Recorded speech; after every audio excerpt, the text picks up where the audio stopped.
Le shiur de ce soir sera dédié à la mémoire et pour l'élévation de l'âme de Simcha ben Mordechai Yehoshua, décédé le 15 Reshvan 5724. Ce soir, nous avons intitulé le shiur, le cours, Rappelle-toi du Shabbat. Et pour introduire ce sujet, il faut savoir que le peuple juif a reçu comme cadeau la mitzvah du Shabbat, qui nous demande de respecter un jour où nous ne travaillons pas, le jour du samedi, et cela est très particulier, très propre au peuple juif. Voilà que si la journée, les 24 heures, peut avoir une réalité astronomique, le mois et l'année aussi, il n'en reste pas moins que c'est très curieux et très difficile de comprendre la manière avec laquelle le temps des semaines est compté. Il n'y a aucune réalité astronomique à ce décompte des 7 jours. Et ici, c'est Hot Il et Olam, un lien entre Dieu et le peuple juif, un lien qui est particulier au peuple juif. Alors, nous allons prendre le commentaire du Rav Dessler dans le Mirtav Eliyahu. Et sans plus tarder, nous allons commencer à introduire ce sujet par un texte très profond qui nous dit que lorsque Dieu a voulu donner la Torah au peuple juif, il lui a dit, vous savez, je vais vous faire à vous, peuple juif, une promesse. Si vous appliquez les mitzvot de ma Torah, si vous appliquez les prescriptions que je vous demande, vous allez recevoir un cadeau extraordinaire. Ce cadeau-là, c'est le Olam Abba. Et là, les Juifs qui sont de bons commerçants, on dit à Kadosh Baruch Hu, mais on ne sait pas ce que c'est le Olam Abba, le monde futur. Il nous faut un petit échantillon, un petit quelque chose. Et c'est là, nous disent nos sages, qu'Akadosh Baruch Hu a dû donner dans ce monde-ci quelque chose du monde à venir. Ce quelque chose du monde à venir, ce qui est surnommé Me'en Olam Abba, quelque chose qui ressemble au monde à venir, ça n'est autre que le Shabbat. Le Shabbat est surnommé Me'en Olam Abba. Et le Shabbat, bien sûr, lorsqu'on va réfléchir sur l'essence de ce jour et sur ce qui nous est demandé lorsqu'on parle de se rappeler du Shabbat, on va se renseigner, on va apprendre quelque chose qui a à voir avec le monde à venir.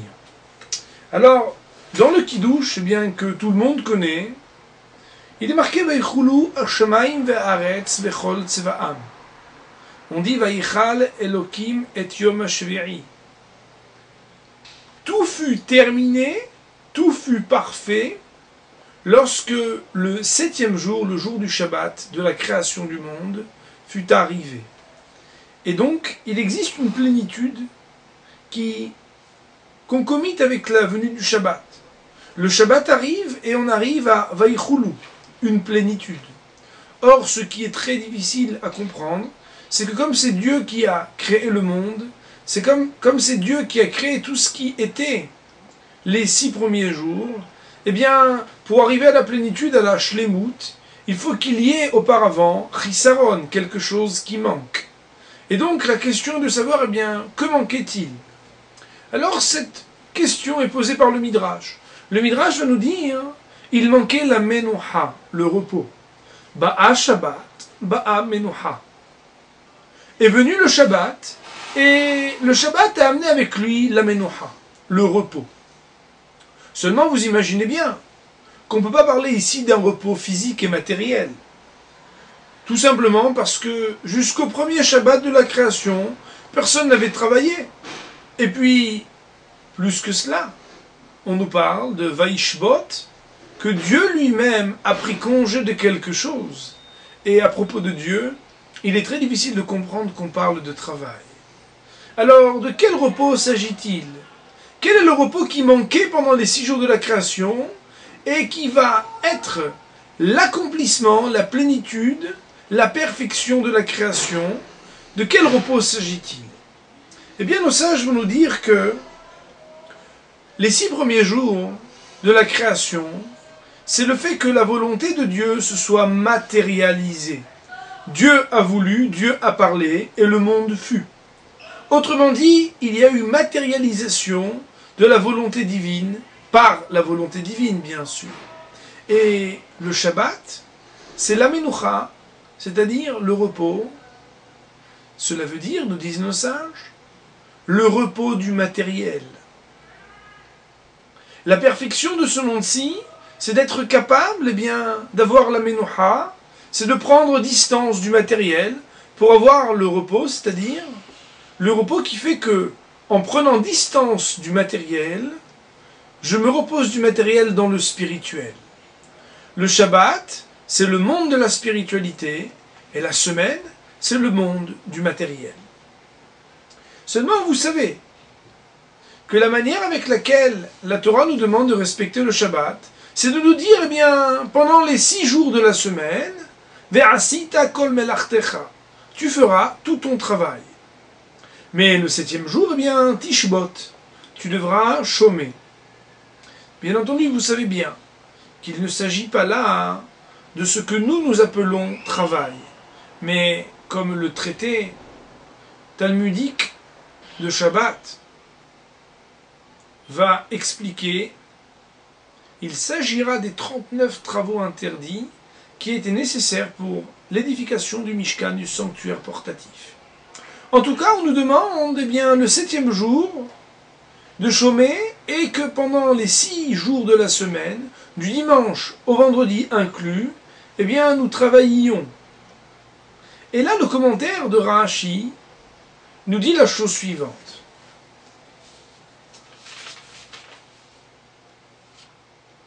Que chez Tavo Shabbat, lorsque arrivera le Shabbat, eh bien, il faudra que tu puisses regarder tes entreprises et tes affaires comme si tout était déjà fini et parfait. Pour ne pas que tu aies des pensées qui vaquent à des occupations autres que celles du Shabbat. Tu dois penser uniquement au Shabbat et laisser de côté tes préoccupations des travaux entamés dans la semaine. Et lorsqu'on entend ça, eh bien, c'est très difficile, nous dit le Rav Dessler. Parce qu'on imagine, eh bien, qu'en plein milieu d'un travail, on doit tout laisser tomber, puis le Shabbat arrive et on ne pense plus à rien. Mais les travaux entamés, eh bien, il y a bien un début. Et il y aura bien une suite après le Shabbat. D'ailleurs, vous savez que le Motzei Shabbat, des fois, on a comme ça une petite angoisse. Parce que c'est déjà le moment où on se dit, bon, ben, il faut que je me remette au travail. Alors, comment est-il possible de demander à l'homme d'être à ce point impliqué dans son Shabbat pour ne plus penser du tout à ce qu'étaient, eh bien, ces travaux entrepris et commencés, pas encore finis à l'entrée du Shabbat? Eh bien, nos sages nous expliquent que ce qui est demandé à l'homme, et écoutez bien, c'est très important, c'est d'avoir un attachement au Shabbat. À ce point important que tout ce qui est autour du Shabbat, tout ce qui est la semaine du Shabbat, eh bien, est tafel, c'est-à-dire factice, et moins important que le Shabbat. Il s'agit de placer un ordre de priorité. Alors, bien entendu, eh bien, on pourrait penser qu'ici, c'est juste de se dire, eh bien, le Shabbat, c'est le jour le plus important de la semaine. Et que le reste de la semaine, eh bien, c'est important, chaque jour, de vivre son jour. Dans le Midrash, il est rapporté que chaque jour, eh bien, on doit faire attention à ne pas transgresser certains interdits et à appliquer certaines mitzvot. Mais nous allons voir que il y a un sens caché à ce commandement du Shabbat.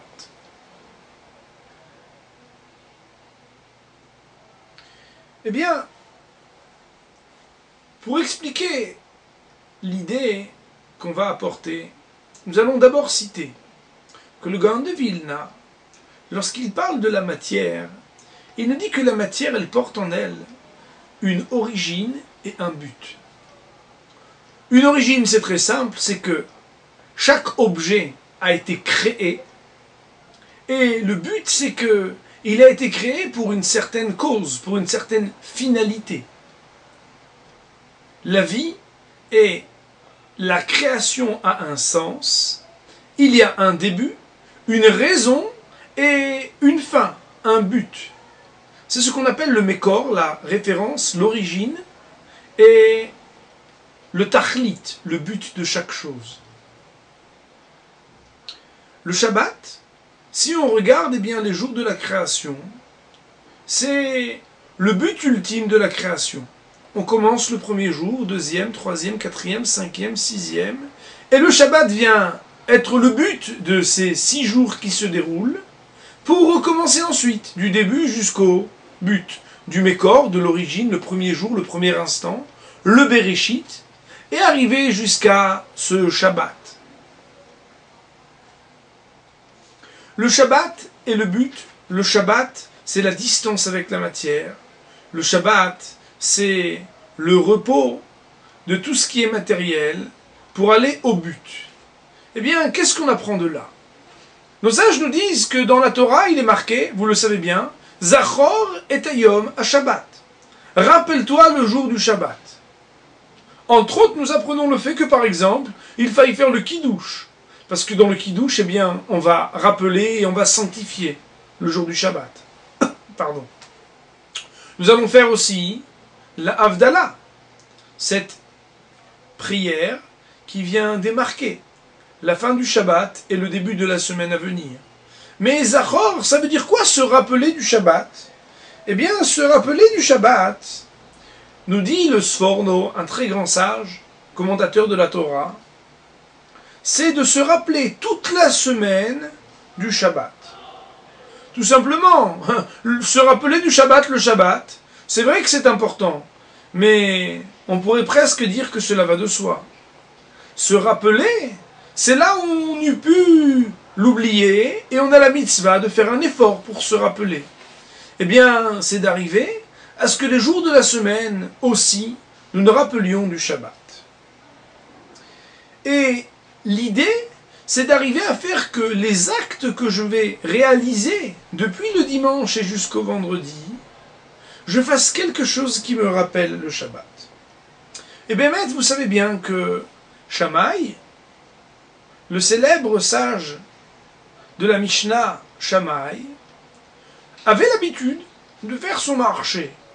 Et si le dimanche, eh bien, il trouvait une belle bête pour avoir un bon repas shabbatique, eh bien, vous savez que la Gemara nous raconte qu'il la mettait de côté et qu'il disait « Zé, le Shabbat, ça c'est pour le Shabbat, je la consacre pour le Shabbat. » Seulement, le lundi aussi, il lui arrivait d'aller au marché. Et lorsque le lundi, eh bien, il trouvait quelque chose de meilleur pour son Shabbat, eh bien, tout le monde connaît l'histoire de Shammai, il préférait utiliser alors cette bête qu'il avait trouvée pour le Shabbat, puisqu'elle était meilleure que la première, et la première, eh bien, il la mangeait. Donc, chaque jour, eh bien, s'offrait à lui de meilleures opportunités pour trouver quelque chose de bon et de mieux pour le Shabbat. Et chaque fois qu'il trouvait quelque chose de mieux, eh bien, il le désignait en disant « Zé le Shabbat », c'est ça qui sera pour le Shabbat, et ce qu'il avait trouvé avant, eh bien, il le mangeait. Qu'est-ce qu'on gagne à savoir cela? Eh bien, nous disent nos sages, Shammai, toute sa vie, il a mangé, tous les jours de l'année, il mangeait quelque chose du Shabbat. Je vais vous lire les mots de la Gemara. La Gemara nous dit « Amrou alav al Shammai azaken, kol yamav ayaochel lichvot Shabbat ». Lui, tous les jours de sa vie, il mangeait pour l'honneur du Shabbat. Vous allez me dire, mais je ne comprends pas. Le deuxième jour, lorsqu'il mangeait ce qu'il avait trouvé le premier jour, eh bien, il ne mange pas pour l'Ichvot Shabbat, pour l'honneur du Shabbat. Eh bien si, figurez-vous, pourquoi? Parce que, qu'est-ce qu'il avait dit à propos de cette bête, à propos de ce mets la veille? Il avait dit, c'est le Shabbat, ça c'est pour Shabbat. Il en ressort que tout ce qu'il mange chaque jour, ce sont des mets et des délices qui sont consacrés, qui ont été potentiellement réservés pour le Shabbat. Shammai, c'est celui qui nous montre l'exemple et qui nous dit que chaque jour, Zachor et Yom HaShabbat le Kadesho, On doit se rappeler depuis déjà le dimanche au Shabbat, et cela vient signifier que toute la semaine va tourner autour du Shabbat. Nos sages de la mystique vont dire que le Shabbat, il est entouré de 3 jours avant et 3 jours après. Il est un peu cette flamme centrale qui est entourée d'un côté bien du mercredi, jeudi, vendredi, de l'autre bien du dimanche, lundi, mardi. Le Shabbat est au centre, et le Shabbat, eh bien, il éclaire la semaine à venir, et on s'y prépare depuis déjà le dimanche. Alors, eh bien, qu'est-ce qu'on apprend ici? On apprend ici que le Shabbat, il vient révéler qu'il y a un but à chaque chose. Il y a un but à la création, il y a un but au dimanche, c'est d'arriver au Shabbat, et plus que cela, il y a un but à chaque objet. Chaque jour, on peut faire quelque chose du Shabbat, et Shammai, lui, il mangeait chaque jour une espèce de dafina, parce qu'il était capable de voir dans chaque chose, chaque occasion qui se présentait à lui, la possibilité de le consacrer pour le but qui s'appelle Shabbat. Alors, on peut maintenant déjà répondre à la question, c'est de se dire, eh bien, lorsque le Shabbat arrive, même si tout est encore entrepris, tout est encore en plein milieu du travail, eh bien, je suis capable de ne plus me préoccuper. Pourquoi? Eh bien, tout simplement, si tout ce qui est préparé pendant la semaine n'a pour vocation que de servir un but, qui est le but du Shabbat, eh bien, lorsque le but arrive, toutes ces préparations au Shabbat ne me préoccupent plus, parce que je suis déjà arrivé au Tarklit, au but. Et nous allons, B'ez Hashem, essayer d'expliquer encore un peu cette idée. Eh bien, le Shabbat, il nous révèle que chacun des jours de la semaine doit être une préparation au Shabbat, mais que, plus généralement, les jours de la semaine qui sont les jours de la matérialité, eh bien, on sait que tout le matériel, il aura comme vocation de mener au Shabbat.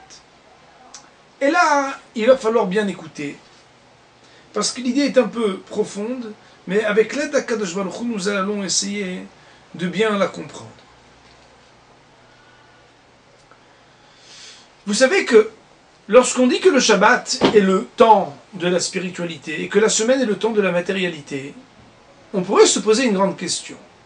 Parce qu'on sait bien que la mitzvah de Oneg, qui est la mitzvah de profiter du jour du Shabbat, on ne la fait pas uniquement en étudiant la Torah.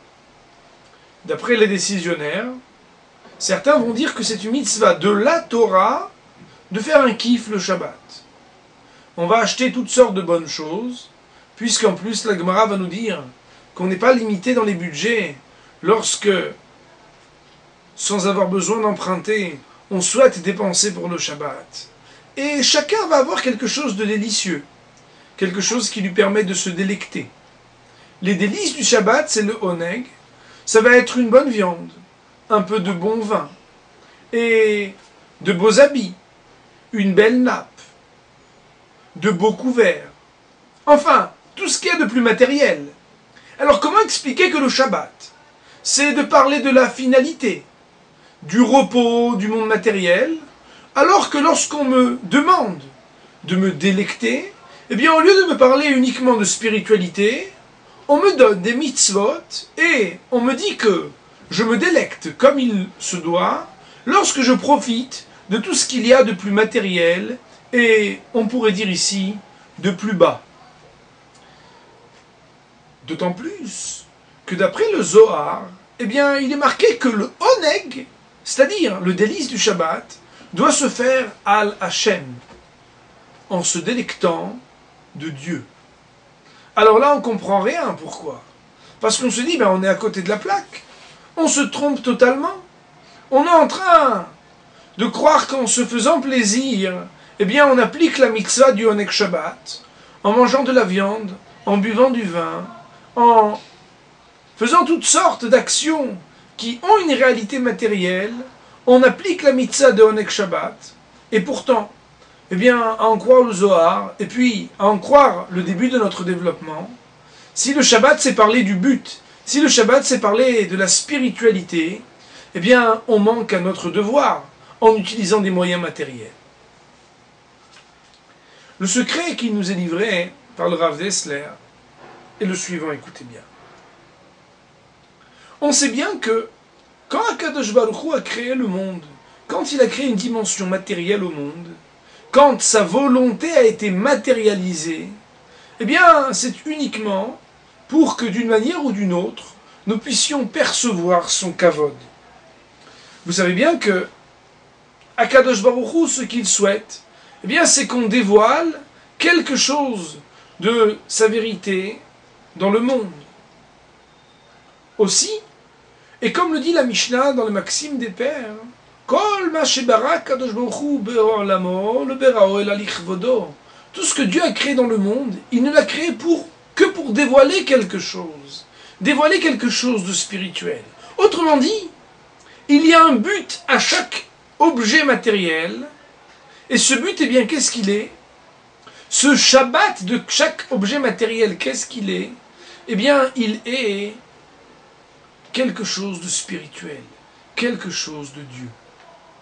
Aussi, c'est vrai que vivre le Shabbat dans la spiritualité, c'est-à-dire étudier la Torah et penser à Kadosh Baruch Hu, eh bien c'est vrai que c'est aussi un Oneg Shabbat, l'étude que l'on va faire le Shabbat.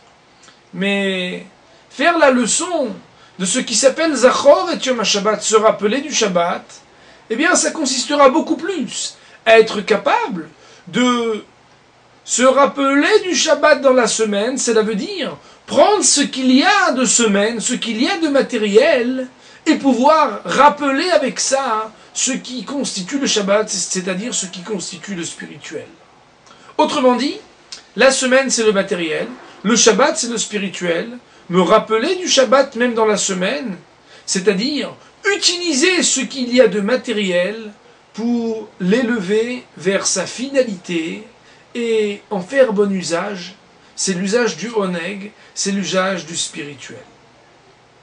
Cela veut dire que, à la condition sine qua non de faire un kiff pour le Shabbat, pour l'honneur du Shabbat et pas pour mon plaisir personnel, eh bien, ce matériel-là, je l'utilise pour sa finalité. J'arrive à prendre ce qu'il y a de plus matériel et à le transformer en Shabbat. Cela vient dire ici quelque chose d'extraordinaire. C'est que chaque instant de la vie, on peut vivre le Shabbat. Et que tout va dépendre de la manière avec laquelle on appréhende les jours de la semaine. Vous savez bien, Rabotai, que le fait de numérer jusqu'au 6 et de parler du Shabbat le 7e, ce n'est pas seulement sur les jours. C'est aussi sur les années, puisqu'il y a l'année de Shemitah, qu'on pourrait traduire l'année de Jacher ou de non-travail des terres, et qu'il y a aussi, eh bien, le 7x7, le jubilé, après qu'on ait déjà compté, eh bien, 7 fois le Shabbat. Il y a aussi, eh bien, les 70 années de vie. Lorsqu'on a fait 6 fois 10 années, eh bien, la 7e dizaine, ça va être ce qui est au-delà de la vie normale d'un homme, puisque la viabilité est mentionnée. Yemesh notenu shiv'im shana, nous dit le verset des psaumes. Notre vie, elle est de 70 ans en moyenne. Ve'im bigvorot, et lorsqu'on est en bonne santé et bien portant, shmonim shana, 80. En tout cas, 70, c'est aussi les années de vie. Au niveau même de l'histoire du peuple juif, de l'histoire du monde, eh bien, il y a les 6 millénaires, et ensuite, il y a le Shabbat. C'est la finalité de l'histoire du monde, du dévoilement que Dieu a voulu dans l'histoire. Alors, pourquoi je vous parle de ça? Eh bien, parce que dans la vie, on ne doit pas regarder ce que l'on voit uniquement. Ce monde matériel et matérialiste et consumériste qui nous entoure nous fait oublier le Shabbat. Plus que jamais aujourd'hui, nous avons la mitzvah de Zachor, de se rappeler du Shabbat, c'est-à-dire d'être capable de regarder le matériel avec un autre regard, en regardant quelle est sa finalité. Quel Shabbat y a-t-il dans tel ou tel objet? Quel Shabbat y a-t-il dans telle ou telle situation? Et vous savez que Choni Améagel, qui était un sage, celui qu'on appelle Choni, le traceur de cercles, bien cet homme, une fois, l'histoire nous raconte qu'il était triste parce qu'il ne comprenait pas le verset qui parlait de la période des 70 années entre les deux temples, puisque lorsque le premier temple a été détruit, eh bien, la prophétie de Jérémie prévoyait que 70 années plus tard, le second temple devait être reconstruit. Et Choni Améagel, lorsqu'il lisait le verset des psaumes qui parlait de cette période comme d'un songe, Aïnu keholmim, c'est comme si nous avions juste fermé les yeux, rêvé, et que nous nous sommes réveillés, il n'arrivait pas à comprendre cette phrase. Il se dit, mais 70 années d'exil, c'est quand même beaucoup. Comment est-ce que dans les psaumes de David, le roi David a pu appeler cette période comme un clignement de l'œil de quelqu'un qui fait un petit songe et qui se réveille? Et l'histoire nous raconte que Choni Améagel était assis contre un arbre et il parla à un homme qui plantait un arbre en face de lui. Il lui dit, mais dans combien de temps cet arbre donnera ses fruits? Et l'homme de répondre, c'est un caroubier. C'est une espèce qui mettra 70 ans avant de donner des fruits. Alors là, Choni de lui dire, mais je ne comprends pas, vous pensez que vous allez vivre encore 70 ans? Alors cet homme de lui répondre, non, c'est vrai, mais vous savez, lorsque je suis venu au monde, je n'ai pas trouvé un monde vide. Il y avait déjà des fruits. Donc il y avait des hommes qui, déjà des années avant, avaient planté pour que moi je puisse me nourrir. De la même manière, moi à mon niveau, je plante aussi aujourd'hui pour que d'autres puissent profiter dans 70 ans. Et là, l'histoire nous raconte que Choni Améagel s'est endormi contre cet arbre. Et s'est endormi pendant 70 ans. Au point que l'histoire talmudique nous fait sourire lorsqu'elle nous raconte que l'âne qui avait été accroché à côté de cet arbre, qui n'était autre que l'âne de Choni Améagel, avait eu un grand nombre de petits en attendant que 70 années plus tard, Choni se réveille. Il avait été recouvert par une sorte de champignon pour le protéger. Et lorsqu'il se réveille, il voit un homme qui commence à récolter les fruits de cet arbre. Alors il lui dit, « Ah, mais c'est vous, je vous ai vu là, c'est vous qui l'avez planté !» Et là, ce monsieur de s'excuser et de lui dire, « Vous savez, c'est mon grand-père, mais il n'est plus de ce monde. » Il dit, « Ah bon? Mais vous connaissez la maison de Choni Améagel? Choni Améagel, cher monsieur, mais il est décédé. Il y a par contre la maison d'un de ses descendants. Vous pouvez aller voir là-bas. » Alors Choni va et entre dans une maison d'études où il entend qu'on cite des paroles en son nom. Lorsqu'il prétend que c'est lui, on n'arrive pas à faire le lien et il s'en va triste. Et nous disent nos sages, Choni, après, vous imaginez bien, une longue vie, a pu être rassuré et a quitté ce monde dans le shalom et la paix. Alors, le commentaire de nos sages sur ce récit talmudique est le suivant. Pourquoi Choni Améagel s'est endormi 70 ans? Eh bien, tout simplement, parce que Choni avait du mal à comprendre que la vie de l'homme qui est délimitée par 70 années, comme le dit le verset des psaumes que l'on a cité tout à l'heure, eh bien, il avait du mal à comprendre que nos actes qu'on fait ici vont avoir un but et une réalité pour le monde à venir, pour le Olam Haba. Et il voulait comprendre comment est-ce qu'il était possible dans ce monde-ci de percevoir quelque chose de l'effet de chacun de nos actes. C'est la raison pour laquelle il s'est endormi 70 ans.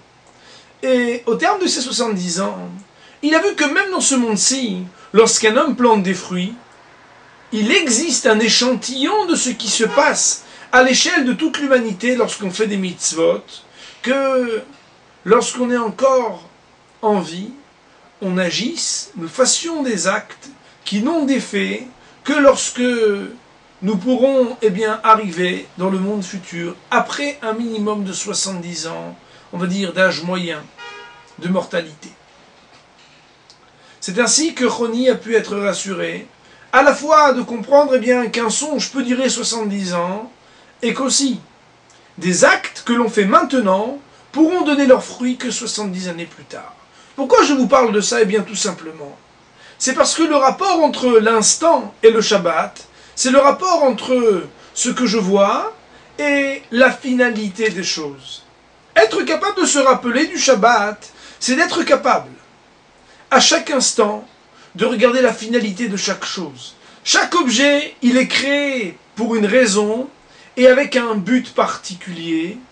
Et si à chaque instant de ma vie, j'essaye de regarder qu'est-ce qu'il va ressortir de tel ou tel acte, c'est finalement que je suis Zocher et à Shabbat.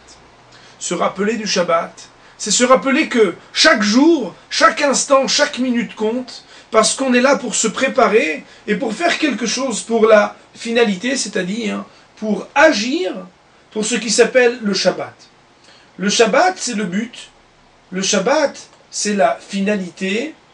Et le Shabbat, c'est finalement ce qui va nous révéler que non seulement sur le plan personnel, dans la semaine, mais aussi sur le plan de notre vie, les 70 années, et plus généralement, dans ce qui fait la différence entre ce monde-ci et le monde à venir, tout va dépendre de la manière avec laquelle, de ce que l'on apprend le jour du Shabbat, on peut garder une leçon pour toute la semaine. Dans le Birkat Hamazon, et je terminerai par citer cela, nous disons Shabbat, nous demandons à Kadosh Baruch Hu, de nous offrir la possibilité de vivre dans un monde qui est tout entier le Shabbat. Avec notre réflexion, moi je voudrais vous dire que vivre chaque jour et chaque instant le Shabbat, cela ne dépend que de vous. Parce que le Shabbat, c'est prendre conscience qu'il y a une vie après la vie, qu'il y a autre chose que la simple vie matérielle, et que la réalité de ce monde, la matérialisation de la volonté de Dieu, elle n'est là que parce qu'il y a un but. Elle n'est pas là parce qu'il faut posséder et amasser des objets et des expériences. Elle est là pour que l'on puisse, chaque jour, comme Shammai le faisait, depuis le premier jour où il faisait son marché le dimanche, essayer de mettre de côté quelque chose de bon et de meilleur, pour que très bientôt de ces paroles, chacun ait fait la leçon et ait pu prendre pour son Shabbat personnel et pour le Shabbat de l'humanité, le meilleur qui nous amènera très bientôt à la Biat HaGoel, à la venue du Messie, Bimer Rabbi Amen ou Amen.